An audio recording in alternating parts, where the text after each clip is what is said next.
स्वागत है आप सभी का एक बार फिर से। और आप सभी को जैसा कि पता है, हम अपने जो है राजस्थान जीके के पीवाईक्यू सेशन को लेकर हम आपके लिए आए हैं, जो कि आपकी परीक्षाओं में रामबाण साबित होंगे। तो दोस्तों, बिना किसी देरी के और रिपीट होने वाले क्वेश्चनों को हम देखने वाले हैं। तो बिना किसी देरी के शुरू करते हैं अपने पहले क्वेश्चन को। कि अपना पहला प्रश्न है कि भीम डोंगरी गणेश डोंगरी राजस्थान के किस स्थान सभ्यता से संबंधित है। भीम डोंगरी और गणेश डोंगरी राजस्थान की किस सभ्यता से संबंधित हो जाते हैं? बैराट सभ्यता से संबंधित हो जाते हैं। बात करते हैं हमारी बैराट सभ्यता से कि बैराट सभ्यता कहाँ पर स्थित है। ये हो जाती है कोटपुतली बहरोड में ये स्थित है। यहाँ से सीईटी में ये पूछा गया था, संक्लिपि का क्वेश्चन पूछा गया था। बात करते हैं हमारी जो अगली है, कालीबंगा सभ्यता कहाँ पर स्थित है। तो कालीबंगा अपनी हनुमानगढ़ जिले में स्थित है। आहड़ सभ्यता हमारी उदयपुर में हो जाती है। और अपनी जो गणेश्वर सभ्यता है ये पहले कहाँ पर स्थित थी? सीकर में। और अगर हम बात करें वर्तमान की, तो हमारी गणेश्वर सभ्यता हो जाती है नीम का थाना में। कहाँ पर? नीम का थाना में ये स्थित हो जाती है। तो दोस्तों, अपने पहले क्वेश्चन का अपना उत्तर हो जाता है कि भीम डोंगरी और गणेश डोंगरी कहाँ पर स्थित हो जाते हैं? बैराट सभ्यता में।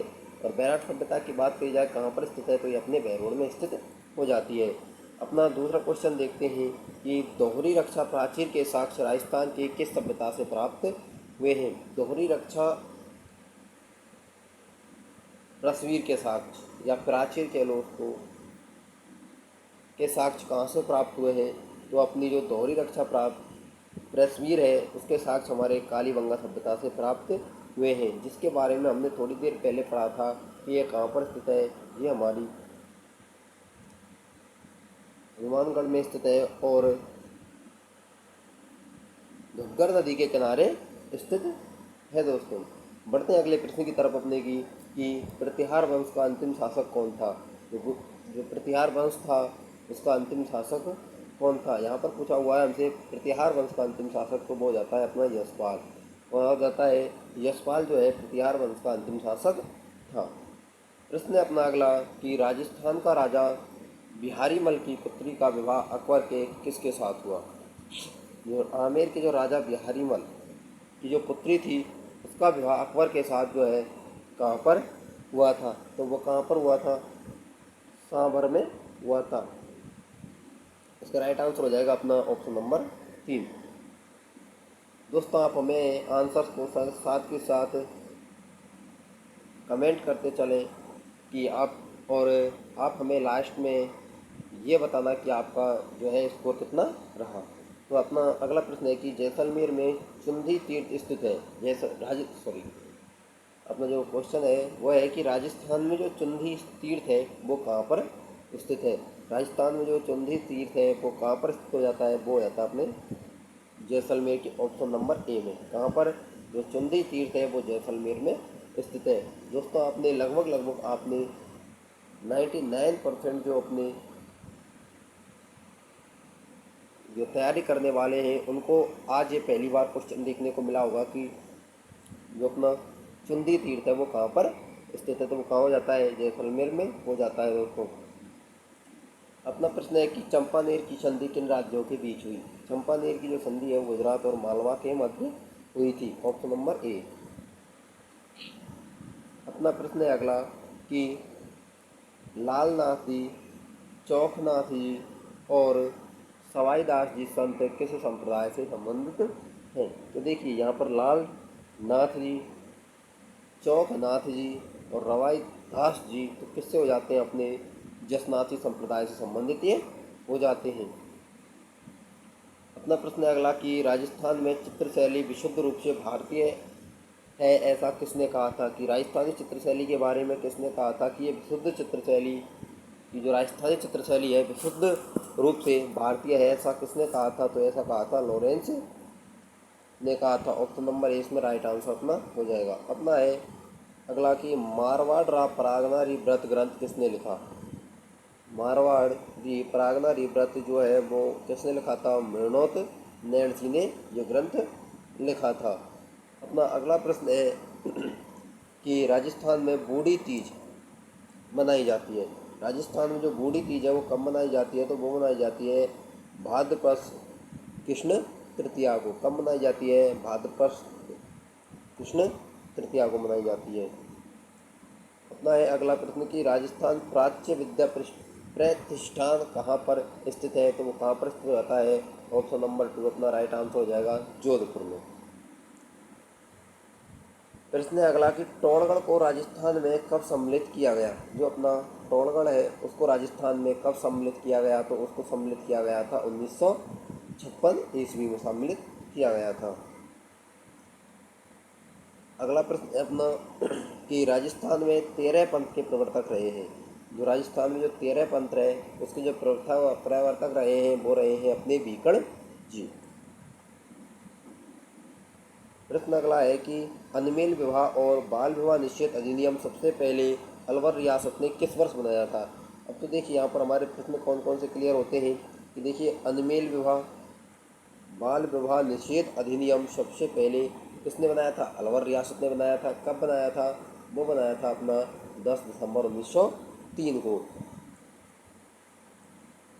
अगला प्रश्न अपना कि स्वामी दयानंद सरस्वती में ने या स्वामी दयानंद सरस्वती द्वारा 1800 कब 83 ईस्वी में परोपकारिणी सभा की स्थापना कहाँ की गई थी? ये मोस्ट इम्पोर्टेंट क्वेश्चन है, ये परीक्षाओं में बार बार पूछा जाने वाला क्वेश्चन है, तो आप इसको इम्पोर्टेंट लगाकर नोट जरूर कर लें कि परोपकारिणी सभा की जो है स्थापना किसने दयानंद सरस्वती ने 1800 के दशक में 83 में परोपकारिणी सभा की स्थापना कहाँ पर की थी? तो वो की थी अपने उदयपुर में। उदयपुर के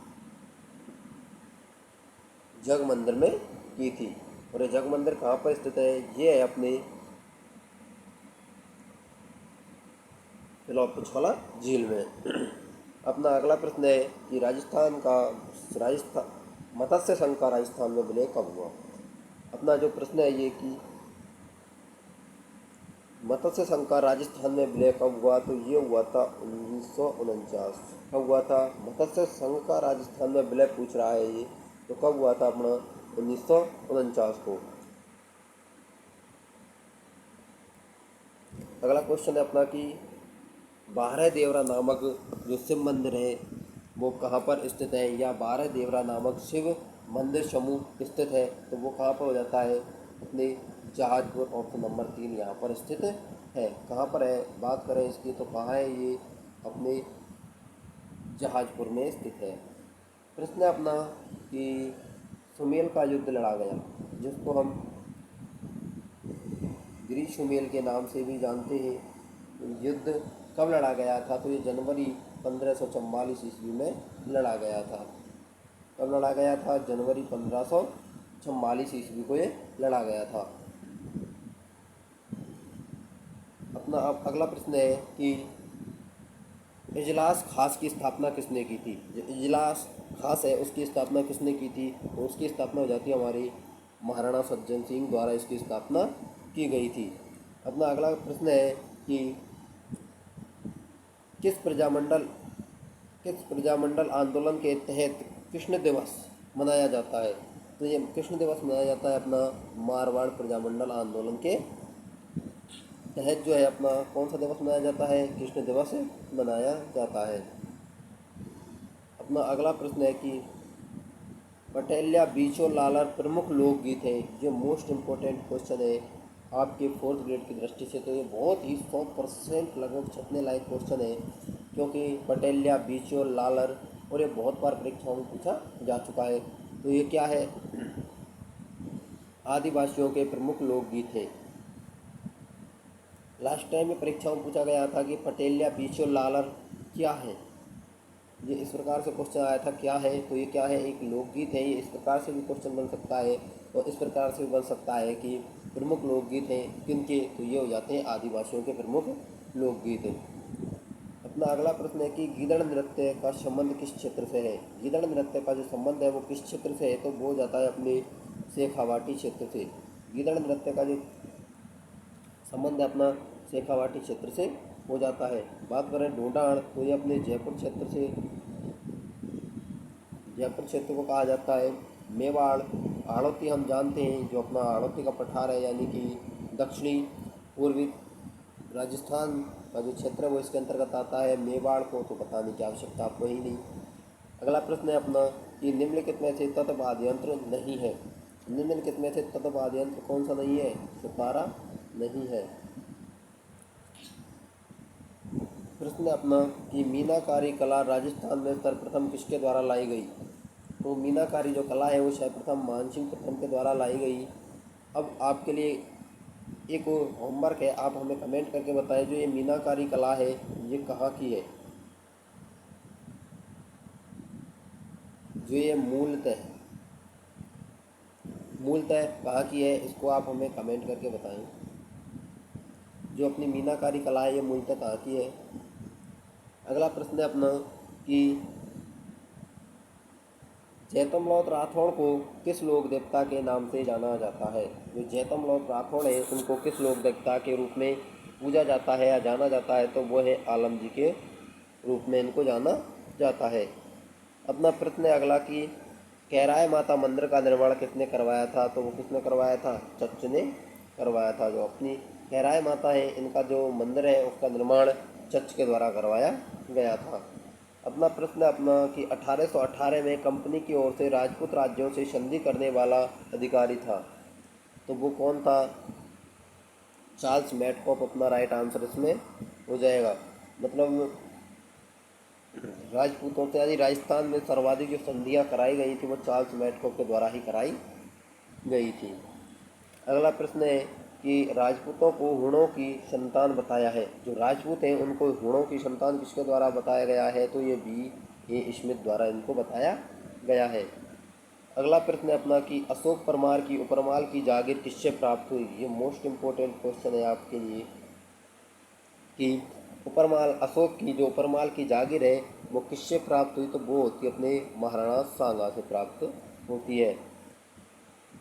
अपना अगला प्रश्न है कि दादू पंत का अधिकांश साहित्य किस बोली में लिपिबद्ध है? ये भी कई बार पूछा जा चुका है, क्वेश्चन परीक्षाओं में आता है कि जो दादू पंत है या दादू दयाल है वो उनकी भाषा में कौन सी बोली की जो है प्रमुखता पाई जाती है या लिपिबद्ध है? तो वो ढोलाड़ी भाषा अपनी इसमें राइट आंसर हो जाएगा। अपना प्रश्न अगला है कि राजस्थान को एक प्रमुख भौतिक प्रभागों में कितनी बार कर सकते हैं? यानी राजस्थान को प्रमुख भौतिक भागों में कितनी बार कर सकते हैं? तो इसको 4 भागों में बांट सकते हैं राजस्थान को। अपना अगला प्रश्न है कि राजस्थान के मरुस्थलीय क्षेत्र का क्षेत्रफल कितना है? तो वो जाता है 1,75,000 लगभग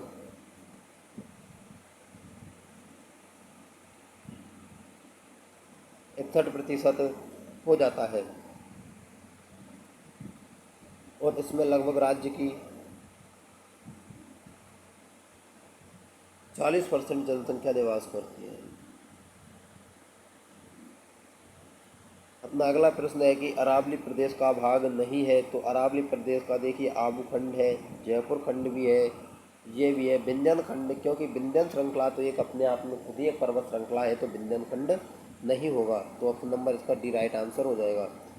अपना प्रश्न है कि पूर्वी बेसिन मैदान का भाग है नहीं है। तो पूर्वी बेसिन मैदान का भाग कौन सा नहीं है? तो देखिए चंबल, छप्पन और बनास तीनों हो जाते हैं, जबकि लूनी बेसिन अपना नहीं है इसका। अब देखिए मोस्ट इम्पोर्टेंट क्वेश्चन आपके लिए ये आने वाला है 4th ग्रेड में, आप इसको लिख के धर लें।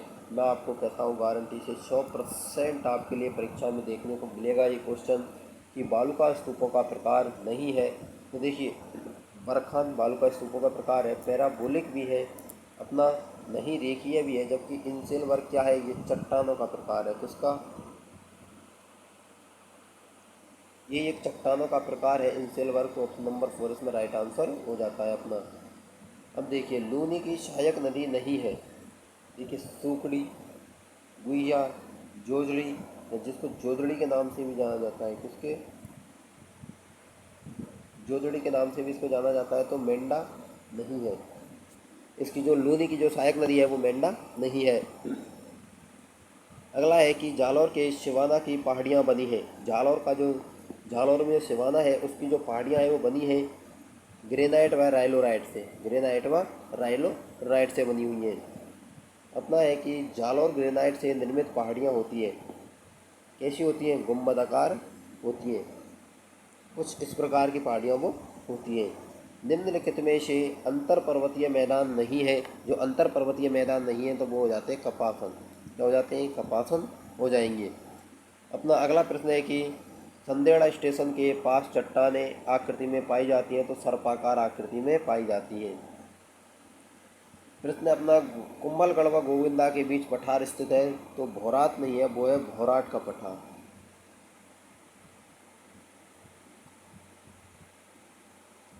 भौराट का पठार हो जाता है वो, ऑप्शन नंबर 2 इसमें राइट आंसर हो जाएगा। ये भी परीक्षा में बहुत बार पूछा जा चुका है। अपना है अगला कि गुरु शिखर की ऊंचाई है कितनी है, तो ये तो आपके लिए मोस्ट इम्पोर्टेंट क्वेश्चन ही है। 100% आपको ये परीक्षा में देखने को ज़रूर मिलेगा। तो इसकी हो जाती है 1727 मीटर या 1722 मीटर। अब आप मुझको एक कमेंट करके बताएं कि ये दो दो इसकी जो दो ऊंचाइयाँ दी जाती हैं 1722 और 1700, जो ये 5 मीटर का अंतर ये किसकी वजह से पड़ता है, आप हमें कमेंट करके इसको ज़रूर बताएं। ये आपके लिए होमवर्क रहा हमारा। अगला अगला प्रश्न है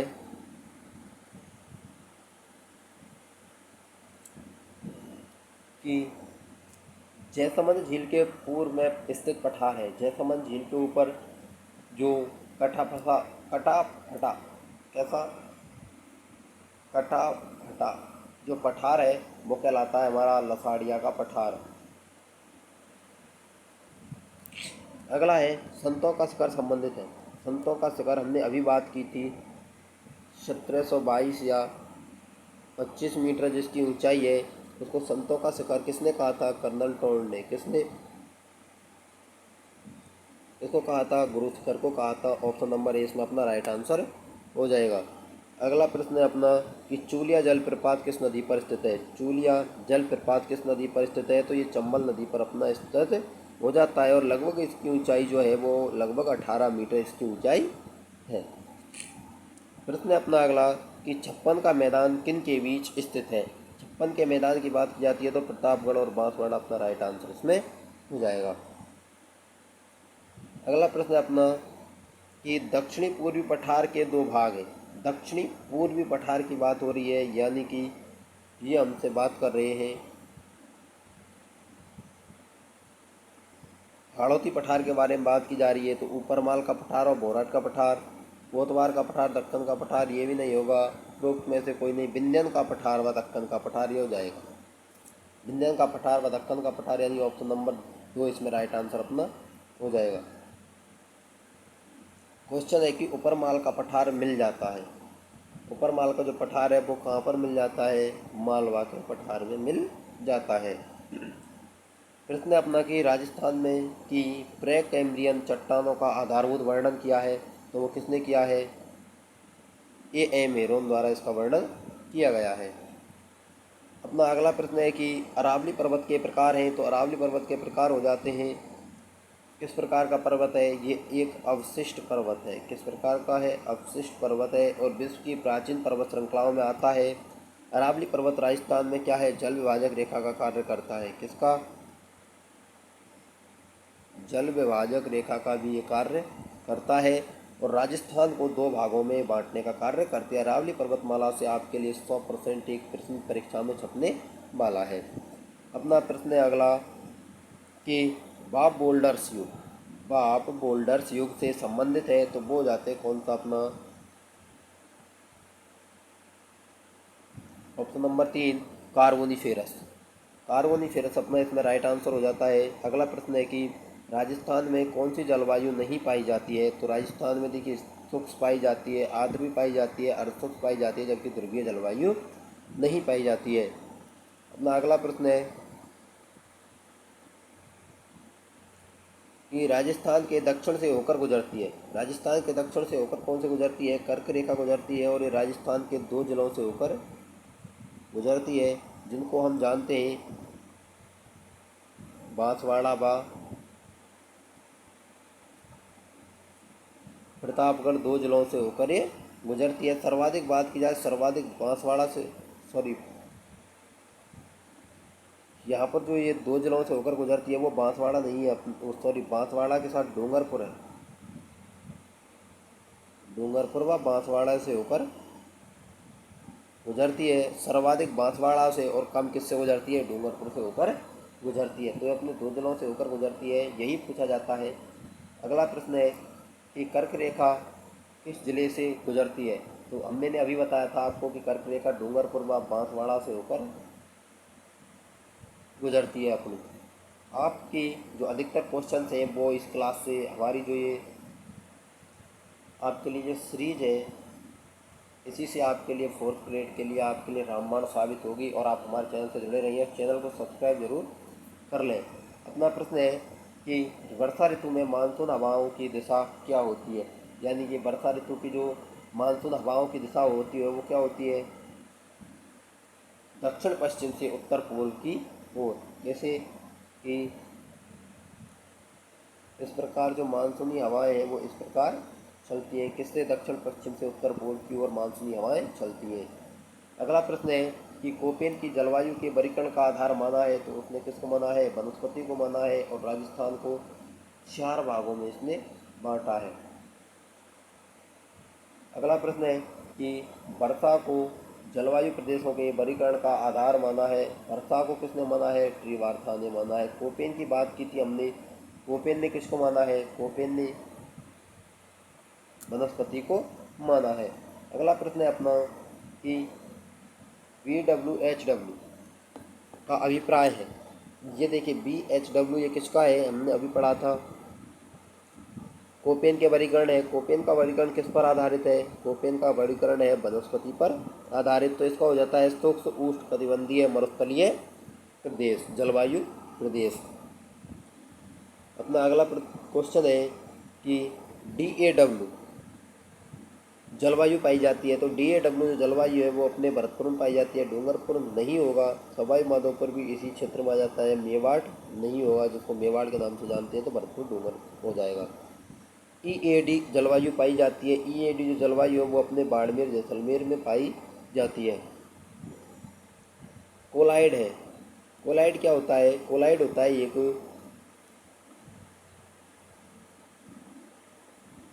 मांगी मिश्रण